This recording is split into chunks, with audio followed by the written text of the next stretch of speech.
இமயமலையில ஹரிஹரதாஸ் சுவாமிகள்னு ஒருத்தர் இருக்கிறதாவும் அவர் கிருஷ்ணரோட அவதாரம்னு சொல்றாங்க. சில பேர் அவரை தரிசிச்சும் இருக்காங்க. அந்த மகான் நம்ம ஆசிரமத்துக்கு வரணும்னு நாம எல்லாரும் பிரார்த்தனை செய்வோம்.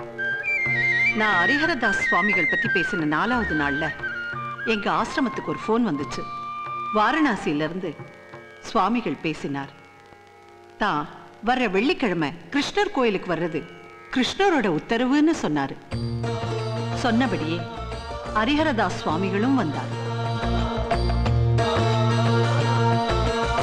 சுவாமிகள் எங்க ஆசிரமத்துக்கு வந்ததுல ரொம்ப சந்தோஷம்.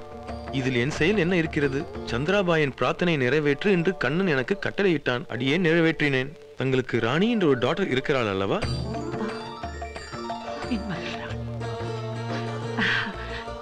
இவள்தான் என் மகள் ராணி. ஆசீர்வாதம் செய்யுங்கள். கடவுளின் அம்சம் கொண்ட பெண்ணம்மணி. சுவாமி, புரியலையே. சாதாரண பெண்ணில்லை இவள். கிருஷ்ணா, என்ன உனது லீலை? காரணம் இல்லாமலா உன் ராதையை பார்க்க என்னை அனுப்பி வைத்தாய்? என் மகள் ராதையா? ஆம் சந்திராபாய், அவதார புருஷனுக்கு மாமியாராக போகின்றாய். It's the greatest thing. Radhe, இனி உன் பேர் ராணி அல்ல, எல்லோரும் உன்னை ராதே என்றுதான் அழைக்க வேண்டும். கண்ணனுடைய முகத்தை எப்பவுமே பார்த்துக்கிட்டே இருப்பேன். பசி தூக்கம் எல்லாத்தையும் மறந்துடுவேன். பிரேயருக்கு ரெடி செய் சந்திராபாய். 5 செவ்வாய் இருப்பதால் உனக்கு புத்திர பாக்கியம் இல்லை. அதனால் உனக்கும் கணவனுக்கும் சண்டை. ஆமாம் சுவாமி. உன் மனைவிக்கு தெரியாமல் வேறொரு பெண்ணுடன் உனக்கு தொடர்பு உண்டு. வியாபாரத்தில் உனக்கு நஷ்டம். எனக்கு எப்ப சாமி விடிவு காலம் பிறக்கும்? குரு 5 வரும். சந்தோஷம் சாமி. கிருஷ்ணா, என்ன கிருஷ்ணா? ஆமாம், உண்மைதான். உன் விருப்பம் போலே செய்கிறேன். ஒன்றுமில்லை. கிருஷ்ணன் என்னிடம் பேசினார். சந்திராபாய், எழுந்திரு. யாரு? சந்திராபாய், நான் தான் அழைத்தேன். கிருஷ்ணா, நீயா? என்னால நம்பவே முடியலையே. சந்திராபாய், ஹரிஹரனை நான் தான் அனுப்பி வைத்தேன். அவன் வேறு யாரும் இல்லை, நானே தான். இந்த ஜென்மத்தில் ராணியாக உன் வயிற்றில் பிறந்திருக்கும் ராதையை மணக்கவே நான் வந்துள்ளேன். என் விருப்பத்தை நிறைவேற்றுவாயா? நீ எப்படி சொல்றியோ அப்படியே செய்றேன்.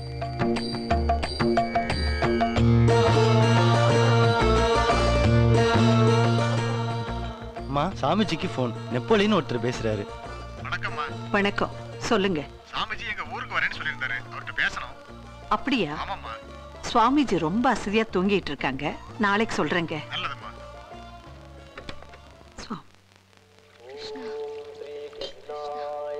மாலையை போட்டுக்கொள். வா சந்திராபாய், நீயும் இந்த பூஜையில் கலந்து கொள்ளலாம். யமுனா நதி தீர்த்தத்தினால் செய்யப்படும் பூஜை. சுவாமி, இந்த பூஜை எதுக்கு? ராதை கிருஷ்ணன் கரம் பிடித்து தேவலோகம் போகும்போது ராணி மேல் படிந்துள்ள பூலோக தோஷங்களை நீக்க வேண்டாமா? நேத்து ராத்திரி கிருஷ்ணர் என்கிட்ட பேசினார். தெரியும். நானும் அப்பொழுது அவர் பக்கத்தில் தான் இருந்தேன். கல்யாண விஷயத்தை அவன் உன்னிடம் பேசுவதானே முறையாகும். சகலமும் தெரிஞ்ச கிருஷ்ணனுக்கே எவ்வளவு ஃபார்மாலிட்டிஸ். சுவாமி, நேத்து எனக்கு ஒரு போன் வந்துச்சு. நெப்போலியன் தானே? அவனுடைய ஊருக்கு விசிட் செய்ய வேண்டும் என்பது அவன் விண்ணப்பம், அதானே? ஐயோ, நான் ஒரு முட்டாள். எல்லாம் தெரிந்த உங்களிடமே நான் எல்லாத்தையும் சொல்றேனே. சந்திராபாய், எந்த மதத்தை சேர்ந்தவர் அழைத்தாலும் போகத்தானே வேண்டும். சுவாமி, உங்க 2 பேருக்கும் உடனே கல்யாண ஏற்பாடுகளை செஞ்சிரட்டுமா? கிருஷ்ணனின் விருப்பத்துக்கு குறுக்கே நிக்க நீ யார்? இல்லை, நான் தான் யார்? நடக்கட்டும். மணப்பெண் ராதையை நானே டெக்கரேட் செய்கிறேன். விரல் வலிக்குதா? வலிக்காமல் என்ன செய்யும்? சதா சர்வ நேரமும் இந்த விரலில் தானே சக்கரம் சுரண்டு கொண்டிருக்கிறது. கூப்பிட்டீர்கள் என்று சொன்னாங்க சுவாமி. இன்னும் என்ன சுவாமி? அதான் உங்க சன்னில் ஆகிவிட்டேனே. அழகாக என்னை மாப்பிள்ளை என்றே அழைக்கலாமே. மாப்பிள்ளையானாலும் நான் வணங்கும் கிருஷ்ணர் அல்லவா நீங்கள்? பக்தி மாறாமல் இருக்கிறாய் சந்திராபாய். இந்த லோகத்தில் இருக்கும் எல்லா சங்கடங்களையும் தீர்க்க நான் ஒரு மகா யாகம் நடத்த வேண்டும். நல்ல விஷயம் சுவாமி. யாகம் முடியும் போது விண்ணுலகத்துக்கு சென்று கிருஷ்ணனோட பிளெஸிங்ஸ் பெற வேண்டும் என்பது எம்பெருமான் ஆர்டர். நானும் உங்களோட வருவேன்ல? நான் ஆசை பெற்ற பிறகுதான் உனக்கு வீசா கிடைக்கும். வீசாவா? அனுமதியைத்தான் நான் வீசா என்று சொன்னேன். உங்களுக்கு தெரியாததா? நான் யாகத்திற்கு ஏற்பாடு செய்கிறேன். இந்த யாகத்திற்கு கிருஷ்ணனைப் போலவே என்னை அலங்கரித்துக் கொள்ள வேண்டும். ராதே, உன்னுடைய எல்லா நகைகளையும் போட்டு என்னை டெக்கரேட் செய்வாயா? அது என் பாக்கியம். கிருஷ்ணாய கோவிந்தாய கோபே ஜனவல்லபாய ஹராய பரமபுருஷாய பரமாத்மனே.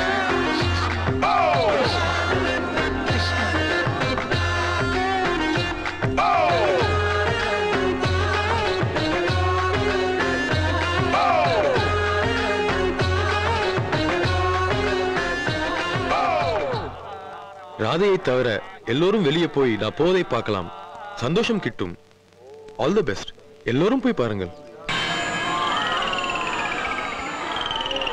ராதே, என்னிடம் ஆசீர்வாதம் பெற்றுக்கொள். ஆகட்டும் சுவாமி.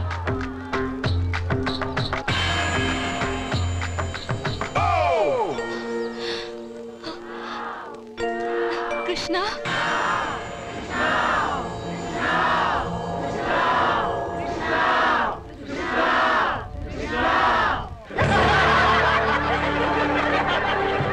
Order order please. கடவுள் பேரு சொல்லி என்ன நாசம் செஞ்சு கோவில் நகையை தூக்கிட்டு போன இவனை இந்த மாதிரி பொறுமையா விசாரிக்க கூடாது மேடம். உடனே தூக்கல போடணும். எனக்கு வர ஆத்திரத்துக்கு என் கையாலேயே அவனை சாகடிக்க ஆசைப்படுறேன். என்ன பார்த்தா உங்களுக்கு ஆத்திரம் வருது, ஆனா உங்களை பார்த்தா எனக்கு சிரிப்பு தான் வருது. ஏதோ கிருஷ்ணலீலா படம் பார்த்த மாதிரில இருக்கு. ஒருத்தன் வந்து நான் தான் கிருஷ்ணன் நீதான் ராதன்னு சொன்னானா இவங்க உடனே கழுத்தை நீட்டி குடுத்தனம் பண்ண ஆரம்பிச்சிட்டாங்களாம். ஊர்ல ஒரு பழமொழி சொல்லுவாங்க, கேட்கிறவன் கேனையனா இருந்தா கேப்பையிலும் நெய் வடியோன்னு. ஆனா இவங்க கேப்பையில நெய் மட்டும் இல்ல, பெட்ரோலு டீசல் எல்லாம் வடியும் போல இருக்கே. இங்க பாருமா, நீ சின்ன பொண்ணு, உனக்கு வயசு கோளாறு. வாட்ட சாட்டமா ஒருத்தனை பார்த்ததும் விழுந்துட்ட. பக்தியும் சபலத்தையும் போட்டு குழப்பிக்க கூடாது. எனக்கு கூட தான் பக்தி உண்டு. சாமியை எப்பவாவது கும்பிடணும், எப்ப பார்த்தாலும் கும்பிட்டுட்டே இருக்கக்கூடாது. ஒருத்தன் வந்து நான் தான் அவதாரம்னு சொன்னா அவனை பிடிச்சி மென்டல் ஹாஸ்பிட்டல் அமுச்சு விடாம அவனுக்கு கல்யாணம் பண்ணி வச்சிருக்கீங்க. சுத்த பைத்தியக்காரத்தனமா இல்லது? எனக்கு தெரிஞ்சு எந்த கோர்ட்லயும் பைத்தியங்களோட சாட்சியை கணக்கில் எடுத்துக்க மாட்டாங்க. சின்ன பாப்பா, நீ சொல்ற ஆளு வேற. நான் அவன் இல்ல, நான் அவன் இல்ல, நான் அவன் இல்ல. நெத்தி அடி. ஹாய் சாஹிர் ஹுசைன். எத்தனை தடவை சொல்றது, என் பேர் அண்ணாமலைங்க. ஆட்டோகிராஃப். இந்த படத்தை நான் பார்த்தது இல்லைங்க, ஆனா அந்த ஒவ்வொரு பூக்களுமே பாட்டு எனக்கு ரொம்ப பிடிக்குங்க.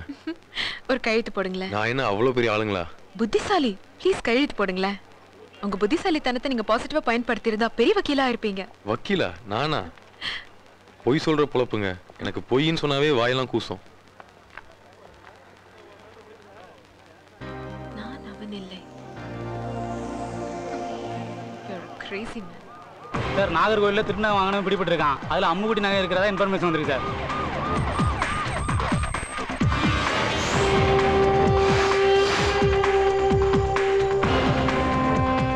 உங்க അമ്മുക്കുട്ടി പോട്ടിരുന്ന നഗ ഇതുതാനെ? യാതൊരു സംശയമില്ല സർ, ഇത് ഞങ്ങളുടെ പാരമ്പര്യ ആഭരണങ്ങൾ തന്നെയാണ്. ഇതെല്ലാം ഉங்ககிட்ட വിറ്റது இவன் தானே? இவன் இல்ல சார், நெப்போலியன் ஒருத்த வந்து வித்தா பாத்துக்கிடுங்க. என்ன பேரு? நெப்போலியன். அவன் அட்ரஸ் தெரியுமா உனக்கு? பொதுவா அந்த மாதிரிப்பட்ட ஆளுகிட்ட அட்ரஸ் வாங்குறதுல பாத்துக்கிடுங்க. அப்படியே வாங்கினாலும் அவங்க சரியான அட்ரஸ் கொடுக்கறது இல்ல. ஆனா ஒரு தடவை ஃபோன் பண்ணும்போது நான் அந்த ஃபோன் நம்பரை நோட் பண்ணி வச்சிருக்கேன் சார். ஜிகேஆர் சார், நான் தான் வேல்பாண்டி பேசுறேன். சொல்லுங்க. நம்ம கேஸ்ல நெப்போலியன்ங்கிற பேர் அடிபடுது. அவனுடைய ஃபோன் நம்பர் கிடைச்சிருக்கு. அப்படியா? யா, நான் இப்ப கன்னியாகுமரி போய்கிட்டு இருக்கேன். Very good.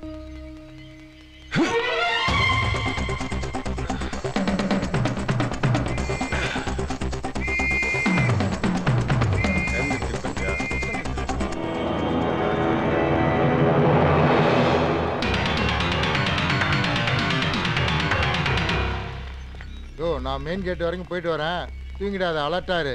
Okay sir.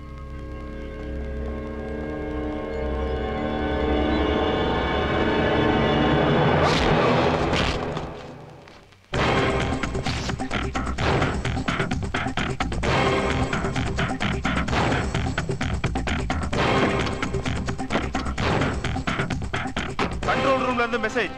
Central ஜெயில இருந்து அக்யூஸ்ட் அண்ணாமலை தப்பிச்சிட்டான். ஜெயில் எஸ்பியை தாக்கிட்டு அவரோட வேஷத்துல தப்பிச்சிருக்கான்.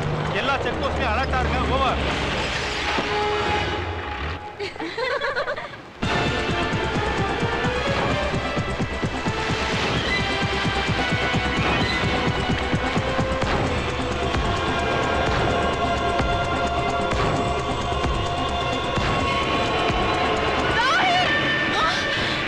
நீங்க ஜெயிலர் தப்பிக்கலாம், ஆனா ஏன் கிட்ட தப்பிக்க முடியாது. சொல்லுங்க, நீங்க ஜாஹிர் ஹுசைன் தானே? இல்ல, நான் ஒரு போலீஸ்காரன். அண்ணா, அவனை நம்பாத, அவன் ஃப்ராடு. சுட்றாதீங்க, சுட்றாதீங்க. கண்ணா வேண்டாம். No don't shoot. Anjali. No. டேய் டேய் என்னடா என்னாச்சு? கெட்ட கனவுமா. இதுக்கு ஒரு மருந்து இருக்குமா? என்னமா? அதுக்கு பேரு கல்யாணம். கல்யாணம் பண்ணி வச்சா எல்லாம் சரியா போயிடும். மா ஸ்டாப் இட். ஸ்டாப் இட் மா.